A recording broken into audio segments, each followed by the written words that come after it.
So, Mandy, we're so excited to have you here. Oh, this is so Such exciting. an honor, so Thank exciting. you. Thank you. I want to dive right in. So, Dive your in. second book, Yes. super exciting. Your first one was such a hit. Can you explain, this is distinctly different from the first. It's not just a continuation of Yogalosophy. Can you kind of explain what the main difference is? Well, I mean, it is in a way it is a continuation because it's still similar, right? But the difference really is like in the first book it was how to accept your body, and as you accepted your body would fall into place essentially. This is a more emotionally focused book, so it's really about accepting your emotions as you move through transitions, like just loss or like graduating or changing jobs or whatever, and using your body as a tool to actually get yourself into a better place. How our body really is this amazing instrument to actually improve our happiness and expand our joy. Yeah, I love that. And one of the things you talk about is obviously you have a lot of celebrity clients, Jennifer Aniston being one of them, and that they're not immune to heartbreak either, that they don't get an exception, they don't get to avoid these terrible emotions and transitions that we all have to go through. Was that part of the inspiration for this book, is that this is such a universal thing that we all have to deal with from time to time? Yes, I mean, most people that come to me during transitions. So, regular people and also celebrities have come to me during those times. Jen and I started working together when she was transitioning out of a relationship, a very, that was, you might have heard of it. Sort of public. And also out of, a workplace that she had for 10 years. So I think that the yoga and the physical movement and all of the action tools that I describe in this book, I think those things really helped her, and they've actually helped me through transitions as well, Do you think, yoga's so known for being mind, body, it all connected. Yeah. Do you think in a bigger way, exercise, movement in general, that this should be a larger conversation of Yes. any type of exercise, any type of movement can really help? Mm-hmm. Yeah, I do. I actually, personally, I started off actually as a spinning instructor 20 years ago. And for me, any fitness, I always say, like, if you want to change, move your legs. If you want movement in your life, move your body. Mm-hmm. And I absolutely believe that it's not just yoga that does that. I think any physical activity, and most of us, who are athletic, I know that you are, have that experience of really how moving your body can really change your mood and elevate you. I had an athlete say to me once that active forward motion is such a powerful, emotionally connected thing. Running, Absolutely. cycling, hiking, just moving forward Yes. is a really powerful. Yes, and also, the emotions actually are what motivate us. When you see, say, Olympic athletes, you always hear their story now. Mm-hmm. Like this person overcame this tragedy, and now they're here at the Olympics. And it's kind of similar, I think, in life, is that those emotional experiences that we have, grief, anger, whatever it is, you can actually channel that, and it can motivate you towards great things. And almost everything that I've ever done was motivated by some emotional experience that I had. And I feel like that's it's sort of a challenge and also a very empowering message, because I feel like, a lot of people when they're going through these tough emotions and tough transitions, there's a moment where you kind of want to sulk in it and you kind of want to think, woe is me, and I've got this terrible thing that I'm dealing with. Yeah. But you kind of flip it in the other way and say, no, you've got to channel that, and we all go through it and we all experience it, and it's about how you deal with it and how you're using it. Is that what you think is kind of a core thing about this book, is how to use those emotions in a positive way? Yes. And I also think that, honestly, I'm not one of those people that's like, just suck it up and, move on. I'm really not. I think that it's important to feel what you're feeling. I think I've spent a lot of, and I feel like yoga is so much about landing where you are, putting your head where your feet are. And I think that when we start to allow ourselves to actually really feel what we're feeling, then we can do something with that. Mm-hmm. But I think speeding ahead to action sometimes doesn't really truly allow us to tap into the power of what that emotion can bring us. So yes, I think that one of the first things that I say in the book is, accept how you feel, accept where you are. That's really the first, the first step in moving forward. So yes, and. Do you think, you set up the book, there's these great sequences in it. Is it about doing certain types of exercise or certain sequences when you're feeling a certain way, or is it just the physical movement itself? I think that there are certain movements that are beneficial to it. For instance, in yoga, there are the back bends, which is anything like a bridge pose or a wheel or dancer pose. Those are postures where you're opening up your chest and your heart, literally, and that has an energizing, uplifting result. And forward bends have sort of a more relaxing your nervous system, de-stressing kind of a vibe. So yes, there are actually certain exercises that you can do for certain things, but I think any movement is any movement that feels good to the person is really what they should do. And is that kind of how you're setting up the book? Is that just getting people into a Monday through Friday kind of routine of movement? Like, how are those sequences kind of different? And right. And I actually did align it, with like the day of the week, planetary energy, because I'm into astrology. Okay. So I wanted to have a framework for the way that I structured the routines. So, each day is sort of related to that, right? So how does that change? I'm curious. I don't know as much about okay. So Monday, the moon rules Monday. So Monday is about, are we in a Monday right now? So this is a feeling this is a feel your feelings day. This is like an emotion day. So I made that one back to basics because I thought, like a basic yoga routine is really good for allowing yourself to feel your emotions, to not overcomplicating it to where you have to think more about the poses. Right. And also, the breath, yoga is the combination, it's marrying the breath to the movement. And, breath really is the bridge from the mind to the body. And that is where we feel all our emotions, right? So I wanted it to make it more just like basic yoga, breath, like that. Day 2 is a cardio day because it's ruled by Mars, and that's like an action day. Wednesday is a Mercury day, so you want to change it up. So it's an interval training day. So it has it's the bounce back routine, which has a cardio element to it. So it alternates between a cardio element on a mini tramp, but you could also just do it in your in your trainers, and then it goes between yoga and mini tramp, cardio. And let's see, Thursday's a day off because it's an expansive day and I wanted to set people free. Friday is a yin yoga, so it's stretchy, very stretchy. Friday's a Venus day, so it's like love yourself, just yumminess. Saturday's a Saturn day, so it's the Yogalosophy routine, which pairs a yoga pose with a toner, but adding weights, because Saturn is about basically restriction and iron and getting strong. And Sunday is a Sunday, so it's like it's sun salutations and heart openers and energizing. I just learned so much about astrology. I know, right? Love that. Going back to the breath part, I feel like especially when you're talking about emotionally challenging times, I know for a lot of beginner yogis, breath and connecting that to your movement is so tough. I remember the first couple of yoga, I'm like, what do you guys, inhale, exhale, but I'm also supposed to be moving. Right. And there's so much to think about. Do you find that it's even more challenging to connect to your breath when you're in emotionally challenging times? Maybe not you personally. No, because me too, of course. Oh my gosh, I always find myself holding my breath. Even just right now, I was like, oh yeah, breath, and back to the breathing, I think we all have to remind ourselves.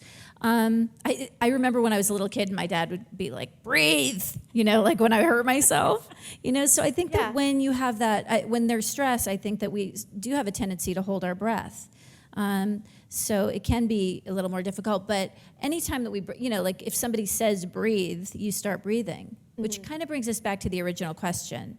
About our other exercises, viable for this? And I say yes, because my gosh, when you're running, when you're, spinning, when you're doing intense cardio, what's like the best part of that? You're connecting with your breath. And it's just happening by itself. The body really is amazing that way. Yeah. One of the things that I love about this whole concept is, like you said, in the first book is really about kind of allowing yourself to accept where you're at, and then your body follows. And this is really taking the stance that using movement and using your body, you can actively change your thoughts.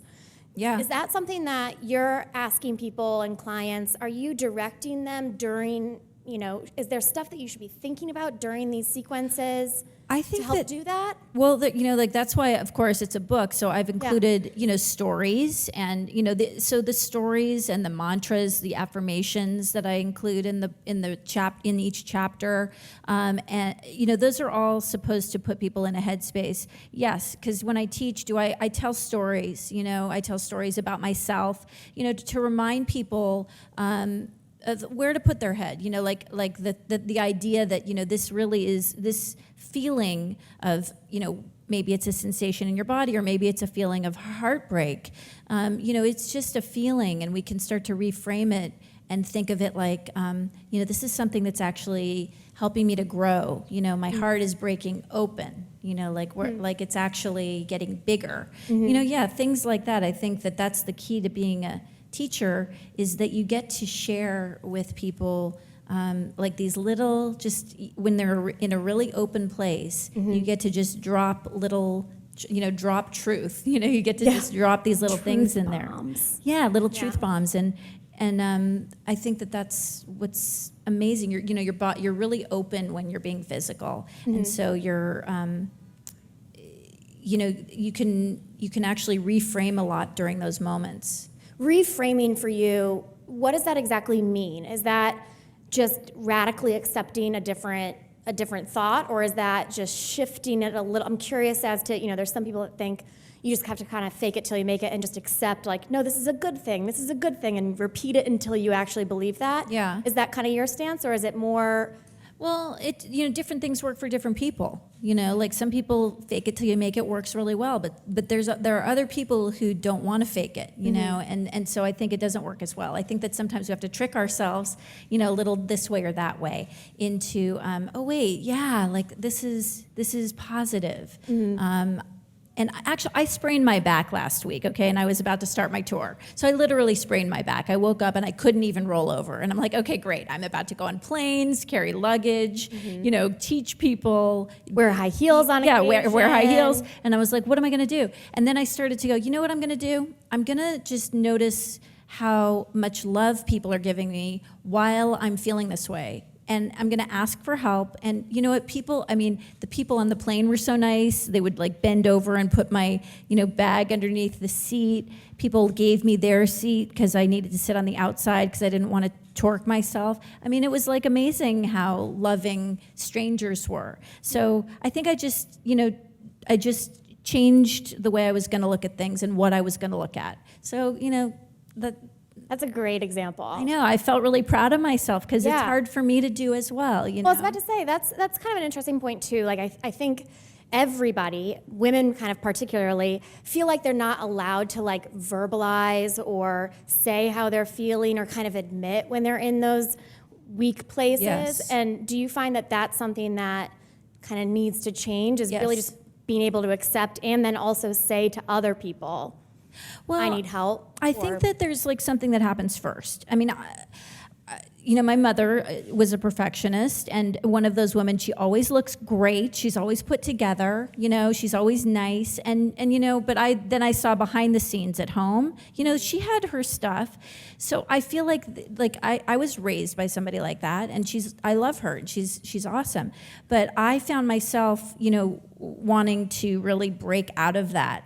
And so I am a very emotional person, But one thing that I've realized, and I do share this in the book, and there are exercises for this, I feel like taking responsibility for how I feel is really important. First, at home by myself, and like connecting with myself, mothering myself, taking care of that with myself first, so that when I go out into the world, I can honestly like let you know how I feel, but I don't make you responsible for me. You know what I'm saying? So That's it's like huge, there's like yeah. a responsibility that I have to take by allowing myself to cry, feel bummed, whatever it is, you know? And then from there, I can be honest. But if I'm walking out into the world expecting everybody to take care of me, that's a different kind of vibe. Right. It's so interesting, especially now social media, where you see kind of the two ends. You see the people that, oh, well, they only show the good stuff, which on the one hand, that's what social media, you're celebrating Yeah. things. Celebrating. Celebrating. SELL. Yeah. Well, that's true. Celebrating. That's true. But there's that idea that, you know, oh, people don't always show their weaknesses and, you know, that kind of thing. But then there's the flip side where people say a lot and they share a lot and they kind of make you responsible for how they're feeling. And that's such a interesting, I think, distinct point that you make about having to really kind of own it on your own and then feel comfortable and composed enough to be able to share it with other people. Yeah, I mean, that's how it works for me. Yeah. You know? I can't, you know, I don't know what the But right I think answer more people could is. benefit from that kind of mindset of, okay, first let me kind of take care of it on my own. I benefit from it for myself. Like when I do that, I feel better. Like I feel, like I feel okay. Yeah. So yeah, I mean, that's one option. There are lots of tools in the book for that too, for Well, I how was to just take about care to of say, yourself. so you talk a lot about mantras and music and rituals and a lot of different things that in addition to the yoga practice can help with these kind of things. What for you do you find the most effective thing that somebody could add to like their, and I know everybody's different, but so maybe you personally or that you've seen for most people, if they could add one complementary thing to that movement, what do you think is the most beneficial? Can I say 3? Sure. Okay, so Sure. so No rules here. well, I think the meditation is important. I think meditation is something that's growing as far as it's the new yoga. It's what yoga used to be. Now everybody does yoga, but they're always saying I should meditate. So meditation, which can be very simple, you know, it's simple mindful breathing, 10 minutes, just to take time for yourself, you know, to create that pause. Journaling, you know, is something great. If you don't want to journal specifically, the gratitude list is a great thing to do just to remind yourself of like that you're grateful for things. I put things like that I sprained my back at the top of my list. Of your gratitude list. Yes, just so that like I know it's there and it's like I know that this is a good thing even though I don't know why. So you'll put stuff down that you're like, I know I'm grateful for this. I can't explain to you why. Yes. Okay. I do. But Okay. most people wouldn't do that, but I do. Until they find a way to be grateful for it. Well, they can just start off with, I'm grateful that that I can breathe. I'm grateful that the sun comes up every day, stuff like that. Do you have a benchmark for how many things to try to aim for? I mean, I Gratitude do list. 10, but I'd say 3 to 5. Okay. Okay? Beginning of the day, end of the day.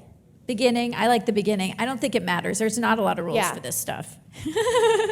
Make it yourself. Yes, and then the last thing I would say is like being of service, connecting with others. So really like taking the time to care about how somebody else feels.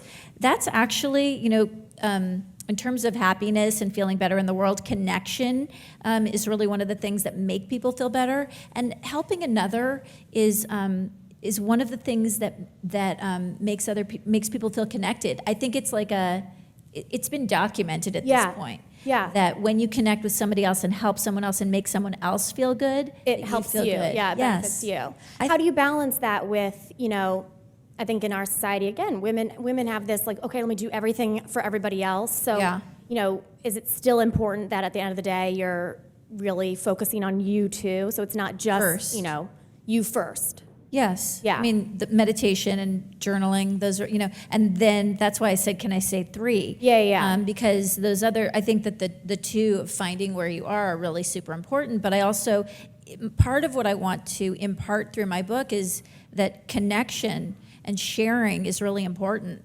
I healed so much of myself from being a teacher and sharing. And that, you know, I would love for other people to feel that too. Yeah. You know, not everybody's a teacher, so they don't get to do it there, but there are places. And you know, I mean, one of the great ways that you can help someone else without an agenda is if it's somebody that you don't really know. Okay. You know, because then if you're helping, you know, like if you're helping your, you know, significant other, you might be expecting something back. And that usually doesn't work so great. So helping other people that you don't know that well, how? Like what are some simple ways? Simple ways, smiling at a homeless person. You don't necessarily have to give them money, but like maybe smiling at them is a nice thing to do. Responding nicely to the person at Dwayne Reed that you can tell is having like a really stressful day, checking everybody out. That's right. Everybody's really rude and you leave your headphones on. You can ask them how they are. Ask how their day is going. Yeah. Okay. Stuff like that. Little stuff. So it's not necessarily like buying the coffee for the person behind you. I think that's Picking someone up at the airport. yeah, I think that's the stuff that we hear, right? It's like, oh, do those random acts of kindness, and we forget that like sometimes those random acts of kindness are very small. Very small. Very Yeah. small. I honestly, a smile is a nice thing. Yeah. You know? And we forget that like there are some people that go, just like when we're feeling really upset or have a bad day, like somebody asking how are you doing could be the biggest highlight. There are people that go through the day that nobody ever asks, like, how's your day? I mean, honestly, like when I teach, because you know I'm teaching on this tour, and it's amazing. People just want a little bit of attention. It doesn't take much, you know. People just want to be seen. That's huge. I think that's very, very huge. Yeah, Going back to the meditation, because I Yeah. think it is such a buzzy thing right now. it is. And also such a challenging thing for people. Like you say 10 minutes, who else out there was like, whoa, 10 minutes? Because I know I do. Like 3 minutes of meditation is like, Yeah. I get in my head.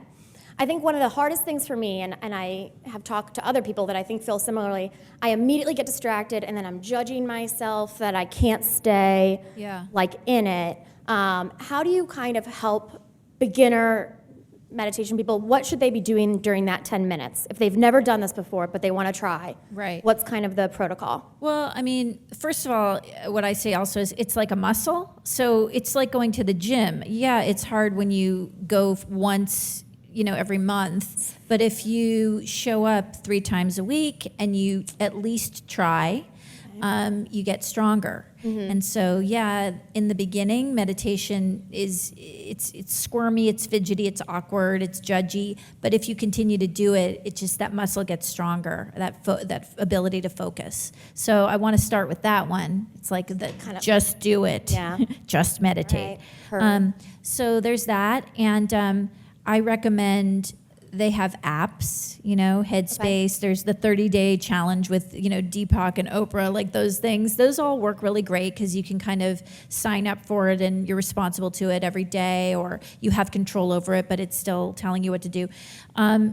Or sometimes just listening, like all that you're doing when you're meditating is you're just getting present. So if you close your eyes, you focus on your breath, you sit up, you can sit in a chair, your spine straight, and all you're doing is you're just breathing in and out of the nose, you're focusing on your breath. Every time that you notice yourself thinking, you say thinking, or you notice that you're thinking, and you bring your awareness back to your breath. And that's it. And you might do that, 25 times. Right. And that's fine. That's it. But I've actually never heard anybody just say thinking and then go back to it. Like Yeah. that usually sends me on like a stream of, well, I shouldn't be thinking about this and I Yeah. should be getting back to my breath and I should, but just kind of cutting it off and being like, We're all, I that happens to me when I meditate, and I've been meditating, since, like an amateur since I was 18, and I'm 48. So that's the mind is meant to do that. Like that's what the mind likes to do, One last question before we kick it out to everybody else. Okay. If somebody had like a minute, say I wake up, I'm totally wrong side of the bed, Yeah. emotionally in a funk, what's one simple move, good move that they can do, whether it's like a chest opener or some type of pose that can help kind of change that? 1 minute to put yourself in a Or a good couple mood. minutes. Oh my gosh, I'm like drawing a blank. You wake up in a bad mood. Or what like can you middle do? of the day, I'm in a like just at some point, like I need something to kind of help physically get me in. I think put some music on and dance around. I mean, that's like, for me, that's what lifts my spirits the fastest. I like this. Put on a song I like and dance around. It's the most yogi response possible. I mean, why fight it? Love it. Get just the energy, just move the energy. That's all you want to do. There we go. Nice It and doesn't all have to be boring. It can be fun sometimes. Love it. Questions out there? Hi, Mandy. My question is there an essential yoga mindset that's required to get yourself into this practice? Because, I'm trying to, I want to get into it, but I find it a little difficult. So what would you advise for people like me Okay. who want to get into it? Okay. Yeah. Thanks. I think that the only mindset that you need to have is being open. So wanting to do it, being open to that you want to do it, that's all you need. And so you're fine, you're already there. That's it, just being open. They call it beginner's mind. And it's something that even somebody that's been practicing forever, and no matter what I'm doing, I always try to approach whatever I'm doing from a place of, what am I going to discover? Like right now. I mean, it's kind of, I'm in it right now. I'm really enjoying just looking at all your faces, and this is fun. It's neat. So I think just being open and playing, like a kid. Hi, thank you for being here. Thank you. What are some energizing snacks you like to eat after a workout? Ooh, energizing snacks. I like thinking about this. You want brand names? I love it's so cliche, but I love a green juice, right? All vegetables. But I love a smoothie. That's something that I really love to have. I'm also really big on, I try to eat real foods. So I love nuts. I'm partial to cashews, personally. And apple's always good. And on every day I like to treat myself. So I always like a little dark chocolate. I'm into that. I'm giving you all the cliche things, and there are a few things that I really love, but you can always visit my Instagram page and see what I'm posting about there. Thanks. Got time for one more. Hi, Mandy. I wanted to know the coolest place you've ever done yoga. The coolest place. I've been asked that before, and let me think.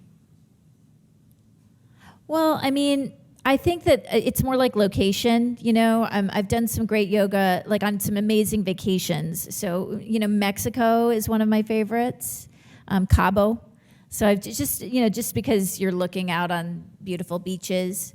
But always, it's funny because people have this idea doing yoga on the beach. That's actually not very fun because you're kicking sand and it's uneven. It's not comfortable at all. But with anything with a nice view is what I like. Thanks. Well, thank you so much for being here. If you guys haven't checked out the book, I definitely recommend it. It's packed with a lot of just digestible, actionable things that people can really start doing today to really change their mindset, change their bodies, and get more into this yoga practice, which I think is amazing. Yay. Thank you. Thank you.